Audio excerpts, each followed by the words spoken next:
புதிய பெனியல் கிறிஸ்து சபை வழங்கும் பலத்தின் மேல் பலம் நேரம். தேவ செய்தி பேராயர் யோபு அவர்கள். கர்த்தருடைய வார்த்தையை கேட்டு ஆசீர்வாதங்களை பெற்றுக்கொள்ளுங்கள். ஆண்டவரும் உலக இரட்சகருமாகிய இயேசு கிறிஸ்துவின் இனிய நாமத்தில் வாழ்த்துக்கள். பலத்தின் மேல் பலம் என்கிற இந்த நிகழ்ச்சி மூலமா உங்களை சந்திப்பதிலே மகிழ்ச்சி அடைகிறேன். என் அன்பு தேவ பிள்ளைகளே, இந்த 2024 ஆண்டு தொடங்கி கர்த்தர் இந்த கடந்த ஜனவரி மாதம் முழுவதும் அவருடைய கண்ணின் மணி போல 31 நாளளவும் அவர் நம்மை பாதுகாத்து இந்த பிப்ரவரி மாதத்துக்குள் பிரவேசிக்க நமக்கு உதவி செய்திருக்கிறார். நாம் கர்த்தருக்கு நன்றி செலுத்த வேண்டும். அவருடைய மாறாத கிருபை தான் நம்மை இந்த பிப்ரவரி மாதத்துக்குள்ளாக பிரவேசிக்க செய்திருக்கிறது. என் அன்பு தேவ பிள்ளைகளே, இந்த மாதத்துக்காக நான் தேவ சமூகத்தில் காத்திருந்தேன். இந்த மாதத்துக்காக கர்த்தர் ஒரு அருமையான வாக்குத்தத்த வசனத்தை அவர் கொடுத்திருக்கிறார். நீங்க எல்லாரும் ஜபித்திருப்பீர்கள் என்று சொல்லி நான் நம்புகிறேன்.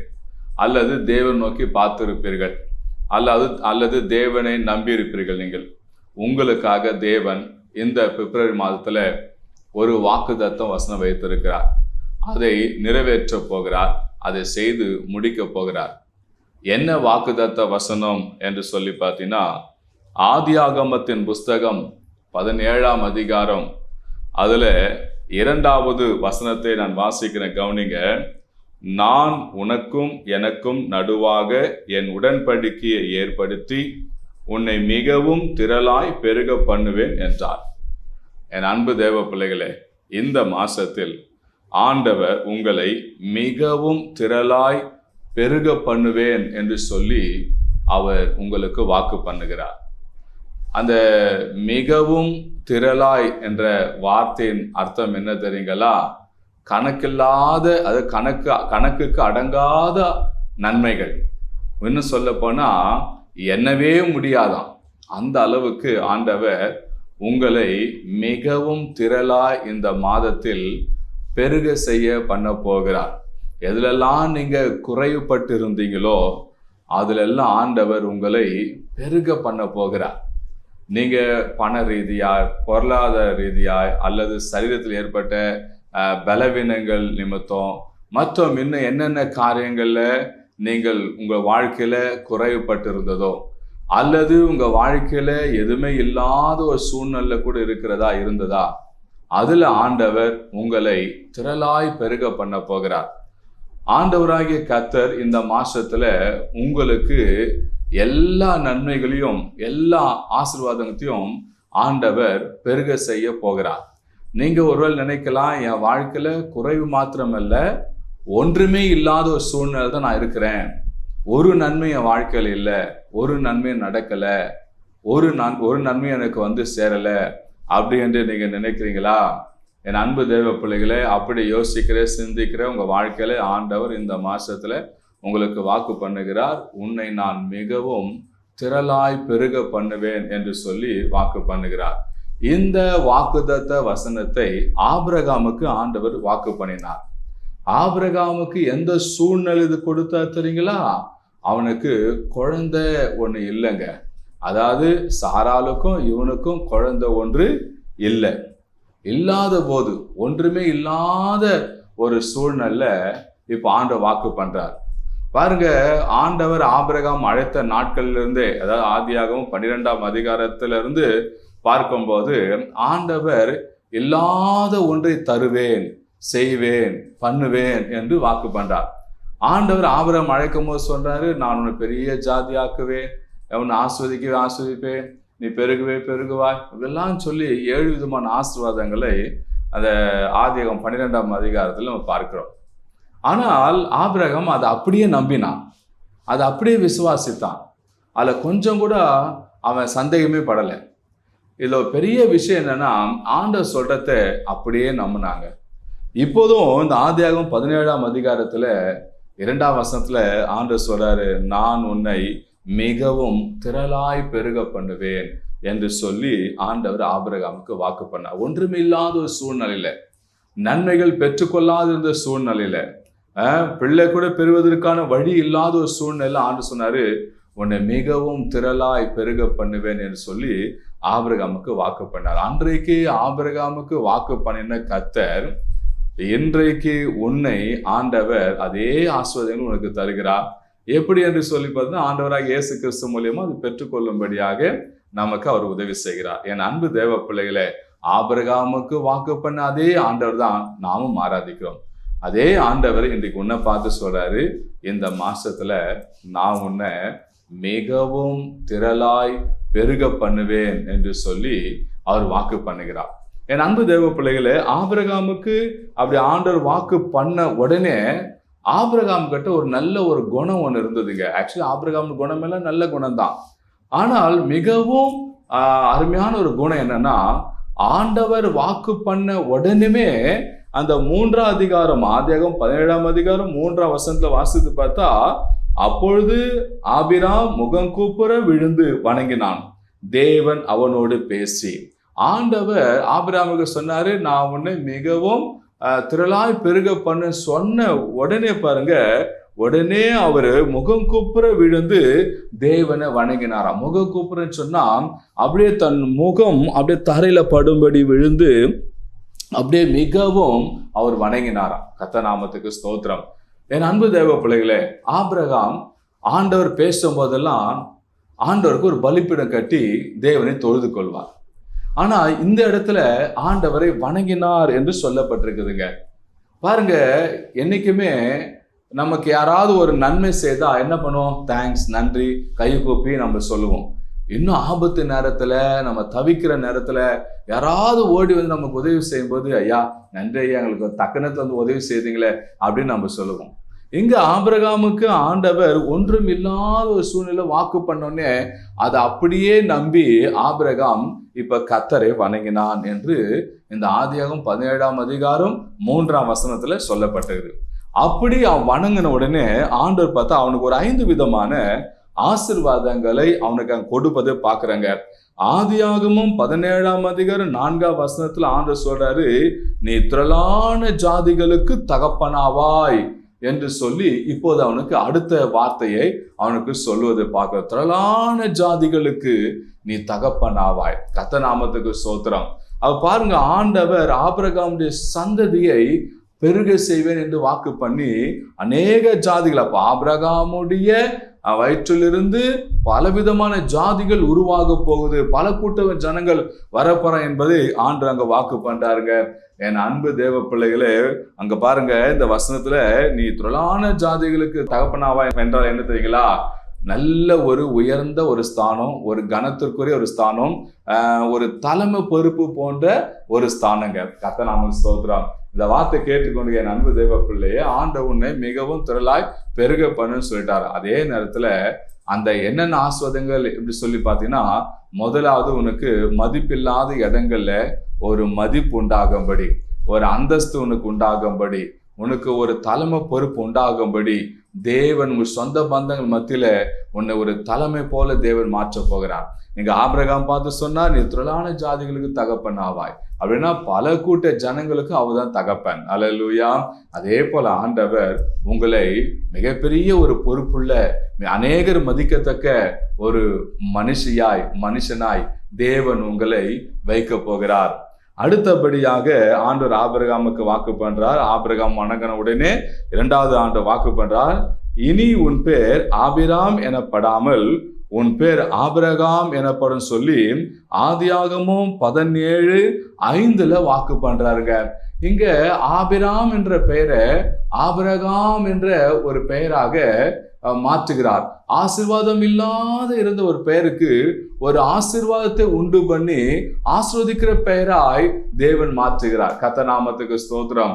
என் அன்பு தேவ பிள்ளைகளே, தேவன் இப்போது இந்த ஆபிரகாம் என்ற காரியம் பார்க்கும்போது, ஆபிரகாம்னா எல்லாத்துக்கும் ஒரு தலைமை பொறுப்புள்ள ஒரு மனிதர். கர்த்தர் நாமத்துக்கு ஸ்தோத்திரம். பாருங்க, ஆண்டவர் இங்கே பெயரை மாற்றி அமைத்து ஆசீர்வதிக்கிறார்.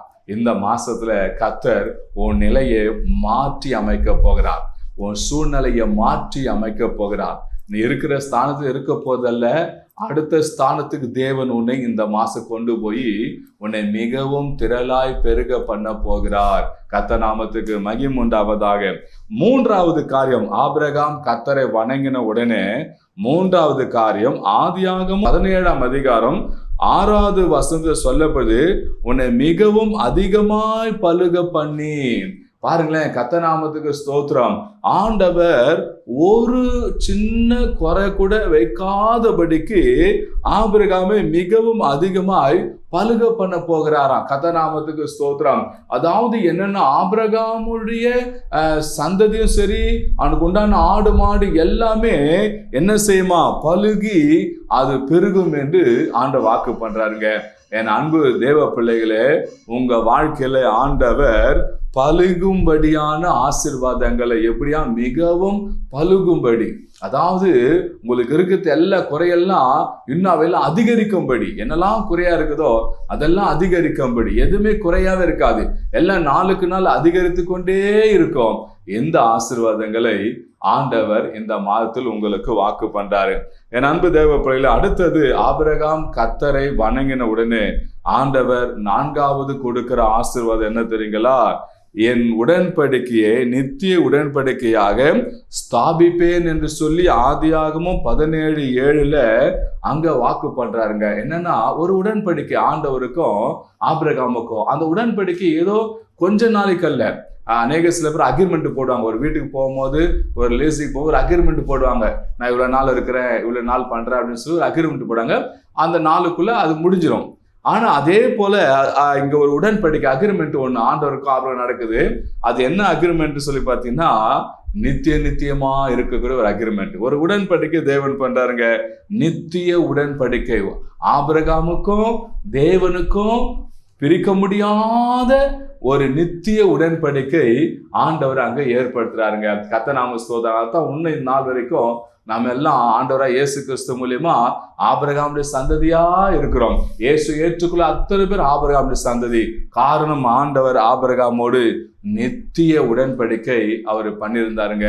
இந்த வார்த்தை கேட்டுக்கொண்டு என் அன்பு தேவ பிள்ளை, இந்த மாசத்துல ஆண்டவருக்கும் உங்களுக்கும் ஒரு நித்திய உறவு உண்டாக போகுது. நித்தியமான ஒரு உறவு ஐக்கியத்தை கர்த்தர் ஏற்படுத்த போகிறார். எப்படி? ஆண்டவர் உங்களுக்கு அற்புதத்தின் மேல் அற்புதங்கள் செய்ய, அதிசயத்தின் மேல் அதிசயம் செய்ய, உங்களுக்கு தேவன் மேல் அதிகமான வாஞ்சை உண்டாகும், தேவன் மேல் அதிகமான பக்தி உண்டாகும். ஆண்டவர் உங்களிடத்தில் ஓடி வருவார், நீங்களும் தேவனத்தில் ஜெபிப்பீங்க, ஆண்டவர் ஜெபத்தை கேட்க வருவார். அப்ப ஆண்டவருக்கு உங்களுக்கு நல்ல ஒரு உடன்படிக்கை, நல்ல ஒரு ஐக்கியம், தகப்பன் பிள்ளை என்கிற நல்ல ஒரு நித்திய உடன்படிக்கை தேவன் இந்த மாசத்துல உங்களுக்கு உண்டு பண்ண போகிறார். கர்த்தர் நாமத்துக்கு ஸ்தோத்திரம். அடுத்தது, ஆபிரகாம் கர்த்தரை வணங்கின உடனே 5வது ஆசீர்வாதம் என்ன தெரியுங்களா? நான் அவர்களுக்கு தேவனாய் இருப்பேன். ஆதியாகமம் 17:8. பாருங்களேன், ஆண்டவர் சொல்லிட்டார், ஆபிரகாமே, நான் உனக்கு மாத்திரமல்ல, உன் பிள்ளைகளுக்கு, பேர பிள்ளைகளுக்கு, உன் சந்ததிக்கு என் நித்திய உடன்படிக்கை நான் பண்ணிட்டேன். அதனால காலங்காலத்துக்கு நான் தான் அவர்களுக்கு ஆண்டவர், நான் அவங்களுக்கு தேவனா இருப்பேன் என்று சொல்லி ஆண்டு வாக்கு பண்றாருங்க. கொஞ்ச நாள் உனக்கு மாத்திரம் நான் ஆண்டவரா இருப்பேன், உனக்கு மாத்திரம் தேவனா இருப்பேன், உன் பேர பிள்ளைகளுக்கு மாத்திரம் நான் தேவனா இருப்பேன் ஆண்டவர் சொல்லல. ஆண்டவர் சொல்றாரு, நான் உன் சந்ததிகளுக்கெல்லாம் நான் தேவனா இருப்பேன் என்று சொல்லி ஒரு மிகப்பெரிய ஆசீர்வாதத்தை ஆண்டவர் ஆபிரகாமுக்கு கொடுப்பதை பார்க்கிறேங்க. என் அன்பு தேவ பிள்ளைகளே, இந்த மாசத்தில் ஆண்டவர் உங்களுக்கு தேவனா இருந்த, அதாவது ஒரு பிள்ளைக்கு ஒரு தகப்பன் இருந்தால் அந்த தகப்பன் அந்த பிள்ளைக்கு என்னெல்லாம் செய்வாரோ அதே போல ஆண்டவர் இந்த மாதத்துல உங்களுக்கு தேவனா இருந்து உங்களுடைய வாழ்க்கையில எதெல்லாம் செய்யணுமோ, எந்தெந்த நேரத்துல எந்தெந்த காலகட்டத்துல எதெல்லாம் செய்யணுமோ அதெல்லாம் அவரே பொறுப்பேற்று செய்வார். அதான் சொல்ற, நான் உங்களுக்கு தேவனா இருப்பேன். அது மாத்திரமல்ல, நாம் பிள்ளைகளா இருந்தா அப்பாவை எப்படி மதிப்போமோ, எப்படி அவங்களுக்கு கீழ்ப்படி நடப்போமோ, அதே போல உங்களுக்கு கர்த்தர் தேவனா இருக்கிறபடியால் நீங்களும் அவரை தொழுது கொள்ள வேண்டும். என் அன்பு தேவ பிள்ளைகளே, ஆண்டவர் ஆபிரகாம் கிட்ட சொன்னாரு, நான் உன்னை மிகவும் திரளாய் பெருக பண்ணுவேன் என்று சொல்லி வாக்கு பண்ணார். வாக்கு பண்ண உடனே ஆபிரகாம் உடனே முகம் குப்புற விழுந்து கர்த்தரை வணங்கினான். வணங்கின உடனே இந்த 5 ஆசீர்வாதங்களை கொடுத்தார். என்னென்ன 5 ஆசீர்வாதங்கள்? நீ திரளான ஜாதிகளுக்கு தகப்பனாவாய், இனி உன் பேர் ஆபிராம் எனப்படாமல் ஆபிரகாம் எனப்படும். உன்னை மிகவும் அதிகமாய் பலுக பண்ணுவேன். என் உடன்படிக்கை நித்திய உடன்படிக்கையாக ஸ்தாபிப்பேன். நான் அவர்களுக்கு தேவனா இருப்பேன்னு சொல்லி ஆண்டவர் வாக்கு பண்ணாருங்க. இப்ப இந்த மாசத்துல நீங்க ஆண்டவர் உங்களுக்கு வாக்கு பண்ணிருக்கிறார். ஆபிரகாம் கொடுத்த வாக்குத்தத்த வசனத்தை இந்த மாசத்துல உங்களுக்கு கொடுத்திருக்கிறார். என்னன்னு சொல்லி பாத்தீங்கன்னா, உன்னை மிகவும் திரளாய் பெருக பண்ணுவேன் சொல்லியிருக்கிறார். ஆபிரகாம் சொன்ன உடனே ஆபிரகாம் முகம் குப்புற விழுந்து கர்த்தரை வணங்கினான். நீங்களும் இந்த மாசத்துல கர்த்தரை தினந்தோறும் வணங்குங்க. இப்ப ஆண்டு உங்களுக்கு வாக்கு பண்ணிருக்கிறார். இப்ப நீங்க அவரை வணங்குங்க. எல்லாம் கண்களை மூடுமா, ஜபிப்போமா. ஆபிரகாமுக்கு வாக்கு பண்ணணும், ஆபிரகாம் வணங்கினான் கர்த்தரை. இப்போது ஆண்டு இந்த பிப்ரவரி மாசம் உன்னை மிகவும் திரளாய் பெருக பண்ணி வாக்கு பண்ணிருக்கிறார். நீங்க இப்போது கண்களை மூடுங்க, தலைகளை தாழ்த்துங்க. நான் ஜபிக்க போறேன். நீங்களும் சேர்ந்து ஆண்டவரே என்னை இந்த மாச திரளாய் மிகவும் பெருக பண்ணுங்கப்பான்னு சொல்லி ஜெபம் பண்ணுங்க. இதோ உங்களுக்காக நான் ஜபிக்க போறேன். அன்பின் பரலோக பிதாவே, இந்த வெள்ளை சுவாமி கர்த்தரை கொடுத்த வாக்குத்தத்த வசனத்துக்காக ஸ்தோத்திரம் அப்பா. கர்த்தாவே, இந்த பிப்ரவரி மாசத்துல உன்னை மிகவும் திரளாய் பெருக பண்ணுவேன்னு சொல்லி கர்த்தாவே ஆதியாகமம் 17ஆம் அதிகாரத்துல 2ஆம் வசனத்துல இந்த மாசம் வாக்கு பண்ணிருக்கீங்களே சுவாமி. எசப்பா, கலங்கி நிற்கிற பிள்ளைகளுக்கு, எசப்பா வேதனை அனுபவித்துக் கொண்டிருக்கிற பிள்ளைகளுக்கு ஒரு நன்மையும் இல்லை என்று எண்ணிக்கொண்டிருக்கிற பிள்ளைகளுக்கு கர்த்தாவே அவங்க மிகவும் திரளாய் பெருங்கபடியான ஆசீர்வாதங்களை தந்தருளுங்கப்பா, தந்தருளுங்கப்பா. கர்த்தாவே, வேலையில் இருக்கிற மந்த நிலைமை நீக்கி போடுங்க. வியாபாரத்தில் இருக்கிற மந்த நிலைமை நீக்கி போடுங்க. குடும்பத்தில் இருக்கிற வறுமை, கஷ்டம், தரித்திரம் நீக்கி போடுங்க. சரித்திர பலன்களை நீக்கி போடுங்க. ஏசப்பா, உங்களுக்கு மிகவும் திரளான ஆசீர்வாதங்களை ஆண்டவரே தந்தருளுவீராக. கர்த்தாவே, உங்களுடைய கரத்தில் ஒப்பு கொடுக்கிறோம் ஐயா. இவங்களுக்கு இந்த மாசத்தில் வர வேண்டிய ஏசப்பா திரளான ஆசீர்வாதங்கள் வந்து சேரும்படியா நாங்கள் ஜெபிக்கிறோம்.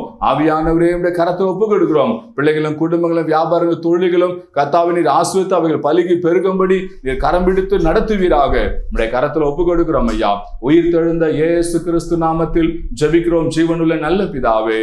ஆமென், ஆமென், ஆமென். என் அன்பு தேவ பிள்ளைகளே, வார்த்தை கேட்டீங்க. உங்களுக்காக ஜெபிக்க வேணும்னு சொன்னா திரையில் பார்க்குற எண்ணுக்கு தொடர்பு கொள்ளுங்க. உங்களுக்காக நாங்கள் ஜெபிக்க ஆயத்தமா இருக்கும். இந்த வாக்குத்தத்த வசனத்தை உங்களுக்கு தெரிந்த நண்பர்களுக்கு, சொந்த பந்தங்களுக்கு அனுப்புங்க. கர்த்தர் அவர்களையும் ஆசீர்வதிப்பார், உங்களையும் ஆசீர்வதிப்பார். God bless you.